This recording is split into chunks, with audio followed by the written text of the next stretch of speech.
the salmon to swim up as far as there and do their spawning and then die off. But that was put there in 1994 as well, after the river itself was drained 3 years earlier. Some of the stench that came out of that river and some of the debris was unreal. But today it's a beautiful walkway right down the river. And if you walk about a quarter of a mile in this direction down the City River, in the view will come the beautiful Titanic experience.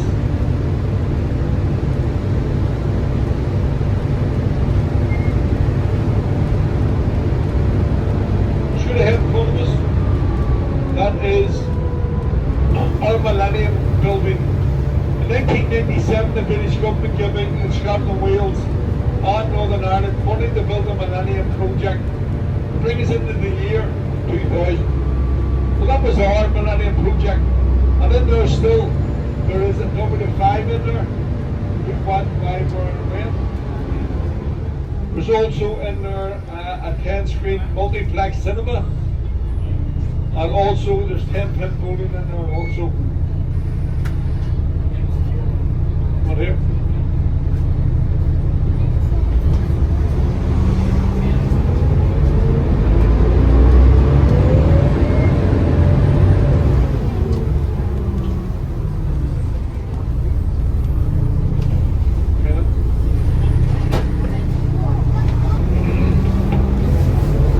So that's our Millennium project building in there to the left.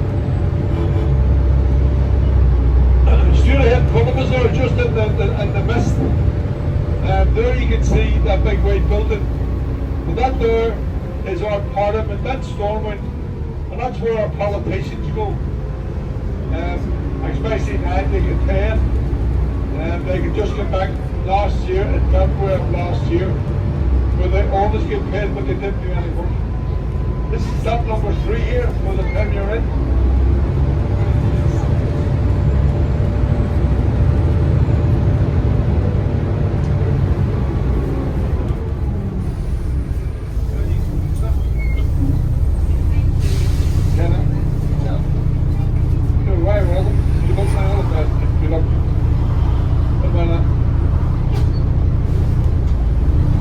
Over to the right hand side, that is the Peroni building, the PRONI, that's the Public Record Office of Northern Ireland.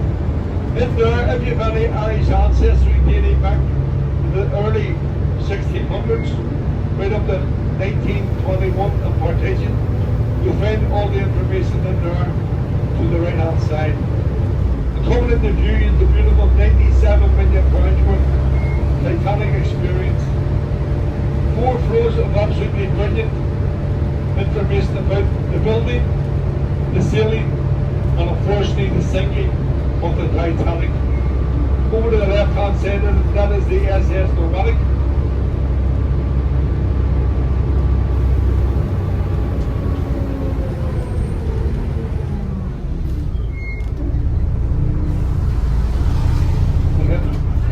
Sorry, girls and boys. Oh, must be nice.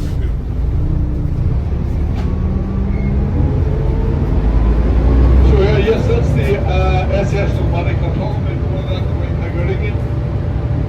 But on the red brick building on the left here, that is the drawing offices of the Titanic. That's where Sir Thomas Andrews drew up the plans and the design for the Titanic, along with their sister ship, the Olympic.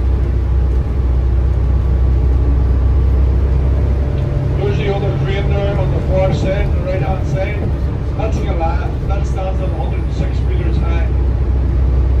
Over the left hand side, the red poles coming out of the ground, that's exactly where the Titanic was launched from, back on the 31st of May 1911. It took all of 62 seconds for her to enter the water, and over 100,000 people came to witness it. And then here to the left, that's the Titanic Studios, owned by Tom Hanks and by Bill Murray. Every single episode of Game of Thrones, indoor episodes, were filmed in there. There's a film being done in there now at the minute. It's called How to Train Your Dragon, and it will be released in the middle of this year, folks. Stop number 4, HMS Caroline, there it is in front of us. That's a Class 1 World War I warship that fought in the Battle of Jutland in 1916. Now, it won its nautical battle, but it was brought back here in 1924 to be repaired. But that's the HMS Caroline. It came back here in 1924 just for a wee bit of repair, but it was such a great attraction. The powers that be here in Belfast asked HMS Portsmouth if she could stay here because she was such a great attraction.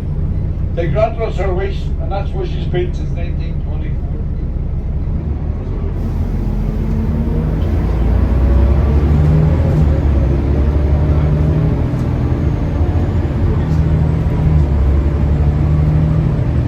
Stop number 5 coming up. It's an automatic stop. Anybody want off, just ring the bell and stop your feet. You don't have to ring with it. And there it is, on the right hand side. That is a scale version of the bow of the Titanic. There's 4 of them right around that building. And if you were to fly over the top of that building, you'll see that it's designed in the shape of a white star. White Star Line was the owners of the Titanic back then.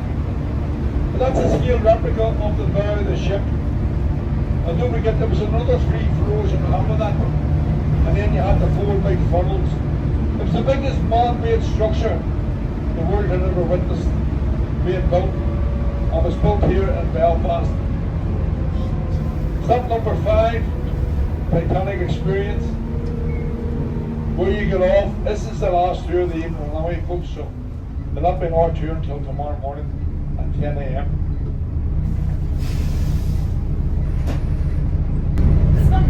You're all very welcome aboard the City Tours Belfast. My name is Mick. I'm your driver and guide for this week's on around the city.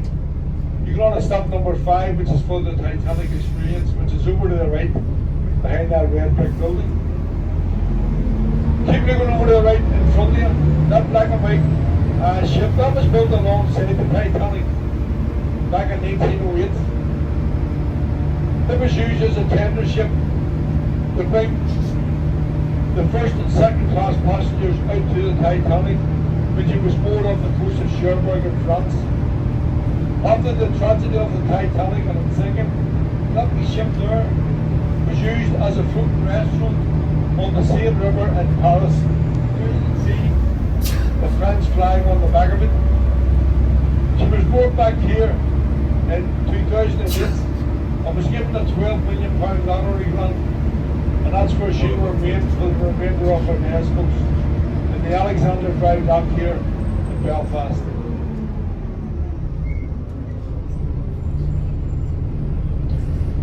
Over the right hand side, the dome-shaped building, that is our SSE Arena. And that is the home of our ice hockey team, the Belfast Giants. Sorry, I need to rephrase that. That is the home of our current league champions, the Belfast Giants. They took the title last weekend in Newtownabbey against the Panthers. So that's I think it's the 7th time in so many years that, it's the 5th time in 6 years that they've won the Elite League here in the British Isles. But whatever the powers that be here in the City Council wanted a non-sectarian sport, believe me, many an eyebrow was raised at ice hockey. Because none of us had an ice hockey stick. None of us could skate on ice.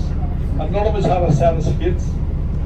But believe me, from its inception back in the early 2000s, it's been absolutely quality to watch. It's a great sport to watch. It is non-sectarian. You can only wear the top of the Belfast Giants or the team they're playing against.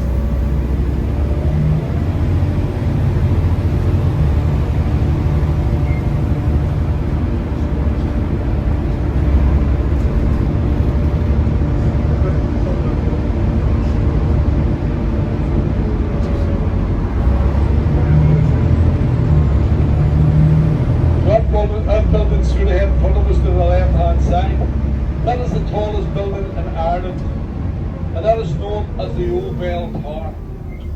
It's called the Old Bell because it's built in the oldest part of Belfast. There's 47 floors on that in that building. That's the biggest building in Ireland. Now, I want you to look at the structure of it, what it's made out of.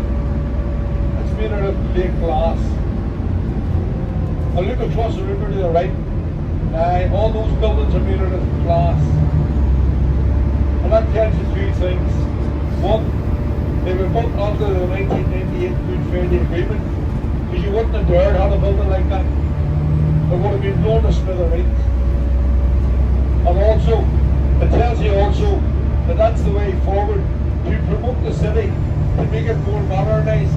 The city planners, they want the new buildings all to be glass fronted.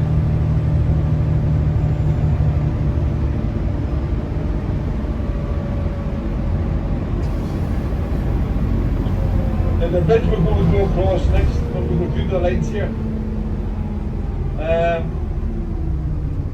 This is the Queen's Bridge, named after Queen Victoria.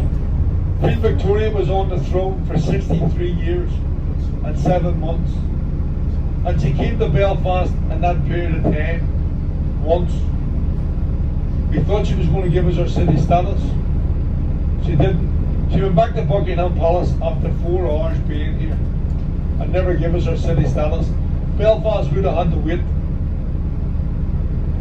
39 years on gaining the city status in 1888. But hey, we got it, and we're very proud of the city.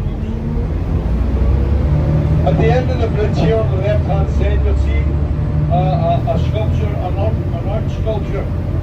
It is known as the Beacon of Hope and Peace. And it was sent to us by our friends in Dallas and Texas. It represents our 1998 Good Friday Agreement, which we're still very, very, very proud of. But because it's here in Belfast, the local people have nicknamed it the doll on the ball, the thing with the ring, the noodle with the hula. There's a few other things, but I can't mention in case there's kids on the bus. But this street here is Oxford Street. Back in 1873, the worst day of the Troubles occurred. 39 bombs went off in the city. 13 went off in this street alone, causing absolute mayhem, death and destruction. The reason why, look into the right, where you'll see that's a lagging side courtrooms. All these buildings on the right are our courtrooms here. This wall beside it, built around this building, that's our High Court in behind that wall. And that wall there is 44 inches thick. That was put there to deter what was the mechanism to blow up the city in those days, the car bomb.